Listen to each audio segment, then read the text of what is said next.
Bismillahirrahmanirrahim. Assalamualaikum warahmatullahi wabarakatuh. Pertama-tama, marilah kita panjatkan puji dan syukur kita kehadiran Allah Subhanahu wa Ta'ala, yang dimana atas berkat rahmat, taufik dan hidayahnya kita dapat bersilaturahmi dalam materi MPLS Pramuka pada hari ini.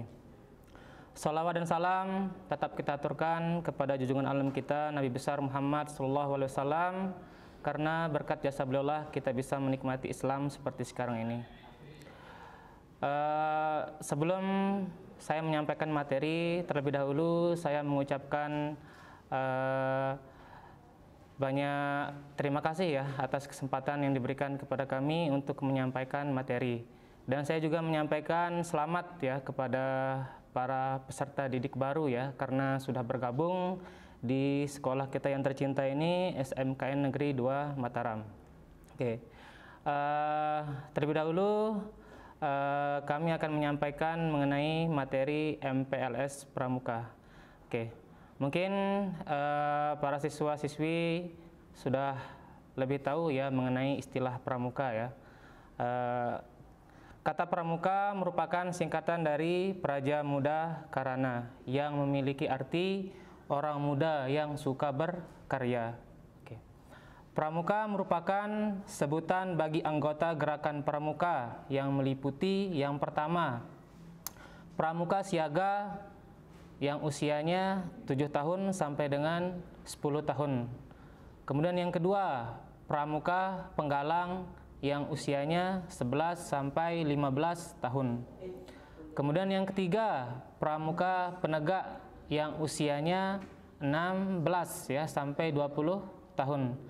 Dan pramuka pandega yang usianya 21 sampai 25 tahun. Karena kita di SMK, berarti kita termasuk ke pramuka penegak ya yang usianya 16 sampai 20 tahun. Oke. Kemudian berikutnya, sedangkan yang dimaksud dengan kepramukaan adalah proses pendidikan di luar lingkungan sekolah dan di lingkungan keluarga dalam bentuk kegiatan menarik, menyenangkan, sehat, teratur, terarah, praktis yang dilakukan di alam terbuka dengan prinsip dasar kepramukaan dan metode kepramukaan yang sasaran akhirnya untuk membentuk watak, akhlak dan budi pekerti luhur kepramukaan.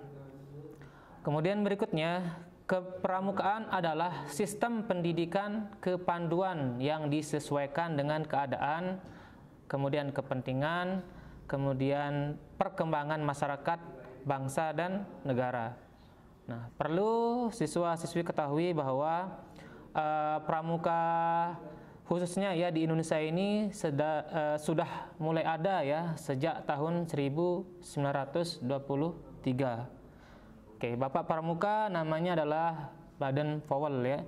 Beliau adalah tokoh pramuka pertama di dunia ya.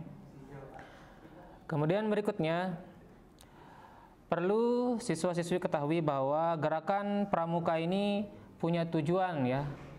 Yaitu tujuannya yang pertama adalah memiliki kepribadian yang beriman, kemudian bertakwa, kemudian berakhlak mulia, kemudian berjiwa patriotik, taat hukum, disiplin, kemudian menjunjung tinggi nilai-nilai luhur bangsa. Kemudian yang kedua, menjadi warga negara yang berjiwa Pancasila, setia dan patuh kepada negara Kesatuan Republik Indonesia, serta menjadi anggota masyarakat yang baik dan berguna bagi bangsa dan negara. Kemudian mandiri, serta sama-sama kita bertanggung jawab atas pembangunan bangsa dan negara. Kemudian memiliki kepedulian terhadap hidup dan alam lingkungan. Perlu siswa-siswi ketahui, gerakan pramuka itu berlandaskan prinsip-prinsip dasar, yaitu sebagai berikut. Yang pertama, harus mengedepankan iman dan takwa kepada Allah Subhanahu wa taala, Tuhan yang Maha Esa. Kemudian yang kedua, peduli terhadap bangsa dan tanah air, sesama hidup dan alam seisinya. Kemudian yang ketiga, peduli terhadap diri pribadi. Kemudian yang keempat, taat kepada kode kehormatan pramuka. Kemudian berikutnya, perlu siswa-siswi ketahui bahwa metode kepramukaan merupakan cara belajar interaktif progresif. Nah, bagaimana caranya? Yang pertama, melalui pengalaman kode kehormatan pramuka. Kemudian yang kedua, belajar sambil melakukan kegiatan kelompok, bekerja sama, berkompetisi. Nah, kemudian kegiatan yang menarik dan menantang. Kemudian berikutnya, kegiatan di pramuka itu dilakukan di alam terbuka ya, bisa seperti di sekolah ya, bisa juga di luar sekolah seperti di hutan dan sebagainya. Nah, kemudian berikutnya, kehadiran orang dewasa juga di sini mempunyai peran penting ya untuk memberikan bimbingan, dorongan dan dukungan.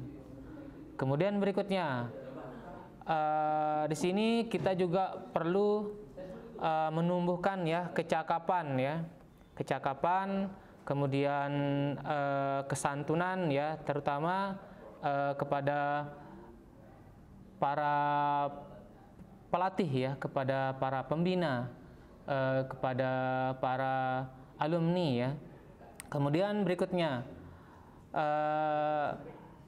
pramuka putra dan putri ketika melakukan perkemahan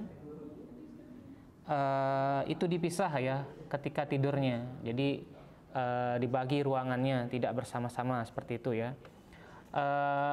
Untuk lebih jelasnya lagi ya mengenai bagaimana kepramukaan itu, nanti di pertemuan berikutnya kita akan melihat ya bagaimana sih profil dari pramuka SMKN Negeri 2 Mataram.